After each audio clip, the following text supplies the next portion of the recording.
A 7-month manhunt for Australian cop killer Dezi Freeman came to an end in March 2026 when he was shot up to 27 times during a standoff with heavily armed officers at an off-grid compound in Tholalong, Victoria. More than 7 months after one of the darkest chapters for Victoria Police, fugitive gunman Dezi Freeman is dead. Freeman had been on the run since August 2025 after fatally gunning down police officers Neil Thompson and Vadim Dewart Hattart when they arrived at his home in Porapunka, Victoria, to execute a warrant. For months, he was Australia's most wanted man. But this wasn't just another violent fugitive. Authorities say Freeman identified as something else entirely: a sovereign citizen. Because I know the law and because I try to uphold the law and protect myself and I try to find out what's going on, but they try to demonise me. The FBI has labeled the movement a form of domestic extremism. At first glance, it doesn't look like an organized crime network. They don't wear colors, they don't claim territory, and they don't answer to any leader. But look closer and the similarities start to emerge. A shared belief system, a rejection of authority, and a network that now stretches across the world. I don't understand what you're saying. I don't speak your language, I only speak man to man. Its followers believe governments, courts, and laws have no authority over them, that they exist outside the legal system entirely. Okay, so I'll need 3 things from you: your license, your registration on the vehicle, and your insurance. Business. Say again? I don't conspire in business. I don't know what that means, ma'am. I don't conspire in your business. I do not understand. I don't answer questions. Okay. Do you have a driver's license? Instead, they follow their own interpretation of common law, often confronting police with phrases like, "I do not consent to your authority." And in some cases, they are willing to kill or be killed to defend that belief. One of the most infamous examples came in West Memphis, Arkansas, May 2010. A routine traffic stop. Officer Bill Evans pulls over a white minivan with unusual license plates. Sergeant Brandon Potter arrives as backup. Inside the vehicle, self-proclaimed sovereign citizen Jerry Kane Jr. and his 16-year-old son, Joseph. The pair had spent years preaching that police had no legal authority over them. During a frisk, a struggle breaks out. Then suddenly, Joseph steps out of the vehicle and opens fire with an AK-style rifle. Both officers are killed. The pair flee.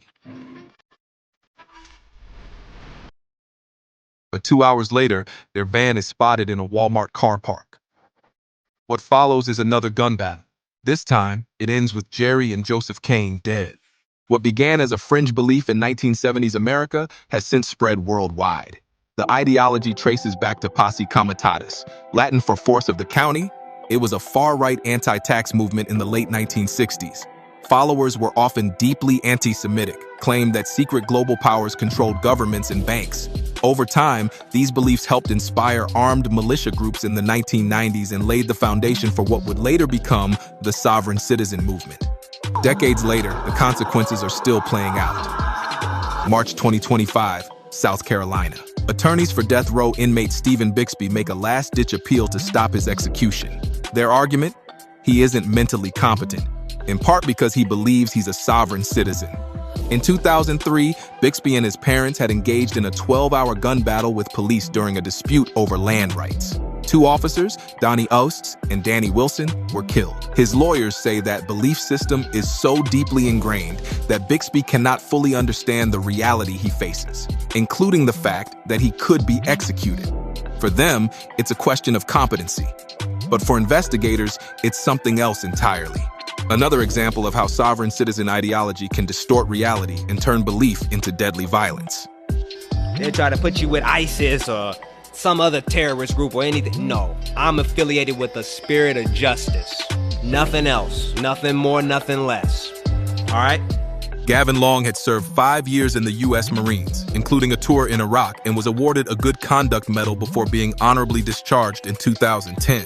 But by 2015, something had changed. He submitted papers in a Missouri court to change his legal name to Cosmo Setapenra and claim allegiance to the United Washita Nation, a sovereign citizen group whose core belief is that followers are descendants of ancient ones and lived in North America tens of thousands of years before white Europeans.